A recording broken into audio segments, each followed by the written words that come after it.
Hey, g'day Tom. Scott here. Here's a quick video for you about your scooter. Now, this isn't an Explorer, this is an Angel, but it has the same throttle on it, and I want to show you a couple of things. First of all, when you get your scooter, it'll have an immobilizer like this. You press this one to lock it, and you'll hear it'll make that noise. To unlock it, you're going to press the unlock symbol and once and then twice on the lightning bolt. So you're going to go one, let's try it again. One, two, and you hear it go doot. Okay, so it's unlocked now. So when it's unlocked, you can now turn the power on. Okay, if you hit the lock button, it shuts it off and you can't power up the scooter, okay? So I would recommend that you get yourself a padlock, and if you sit your padlock through there, if you need to like go to the shops or something and lock it up through there, and you'll work out, I think you get a chain in your bag, so you'll work out how to do that, right? So that is, I just wanted to show you the immobilizer. Now I'm going to go to an Explorer. This is exactly the same one that you've got. Okay, so let me show you what's going on here. Let's turn this on.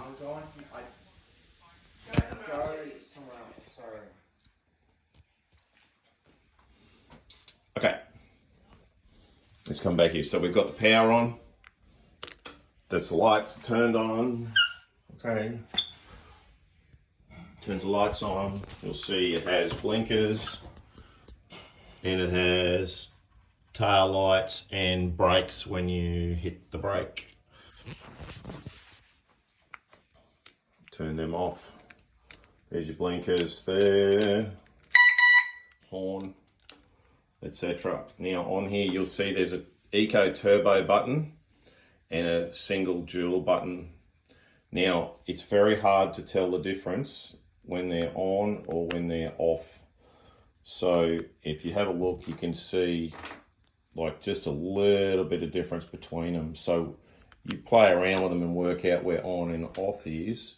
Basically the Eco Turbo is just going to give it a power boost, and the single dual is going to switch between single wheel drive or dual wheel drive, and you'll feel the difference. It'll really give you a big shove. When they're on, it'll make a big difference. On here you'll see this is in gear number 1 at the moment. If I press the mode button, we'll change it to gear number 2, gear number 3, and so on, back to gear number 1.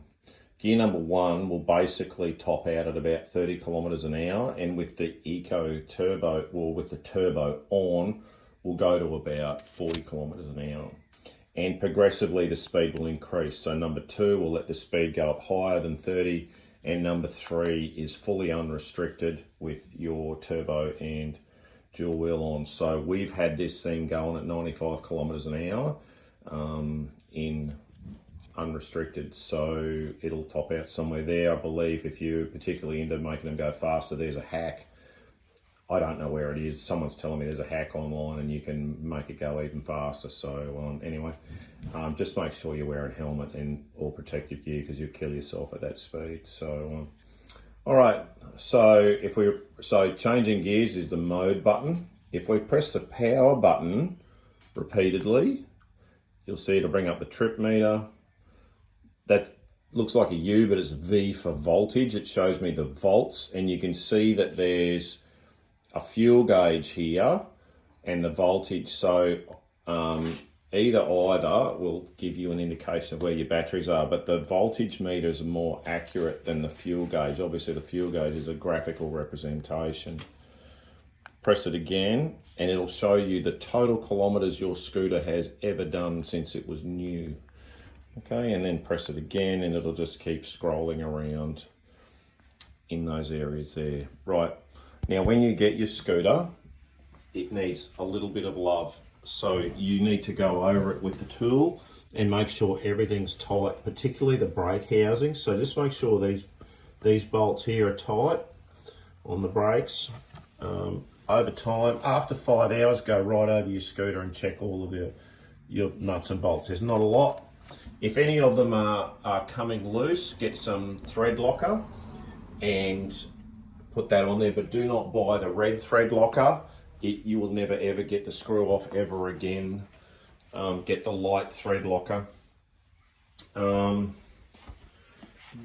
This lever here is how you fold the scooter down, release it, catch there, and you can fold that down. You'll actually see that it'll be folded down when you get it. Don't ride your scooter through water. Now you can ride it in the wet, meaning you can ride it in the rain and you can ride it on the wet road and the wet footpath, no problem. But this is not 100% waterproof, and so don't ride it through, you know, a depth of water. Okay, so you don't want to do that. Your charge ports on the side, use both chargers at the same time. It will charge faster. You can charge it with one at a time. That's no problem. What else is there to tell you?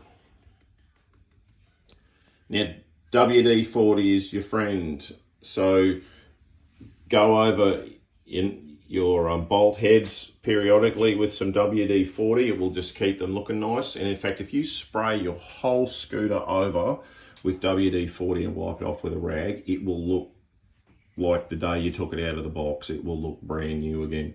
Obviously, just watch how much of that you get on your brake pad. But other than that, spray everything with WD-40, including your rims in there to cleans it up just beautifully. So now the other thing is with your batteries, these things have been in storage for a while. Obviously, they're manufactured in China. They come over on the ship and etc. So it's a while between manufacturing and when you get to use it. It will take at least 10 deep cycles to condition your batteries. So don't be worried about what's going on in that time. So 10 deep cycles is probably, you know, 500 or 600 kilometers of riding. So let them go down a long way, right down into the red before you charge it, and then put them on the charge and charge it up. So give them at least 10 good deep cycles of using them and then topping them up. And then after that, you can just, if you go for a little ride, you put them back on the charge and top them up. All right, that's, I think, all you need to know. That's the main things. Thanks, mate. And you got any questions, reach out, let me know. Bye.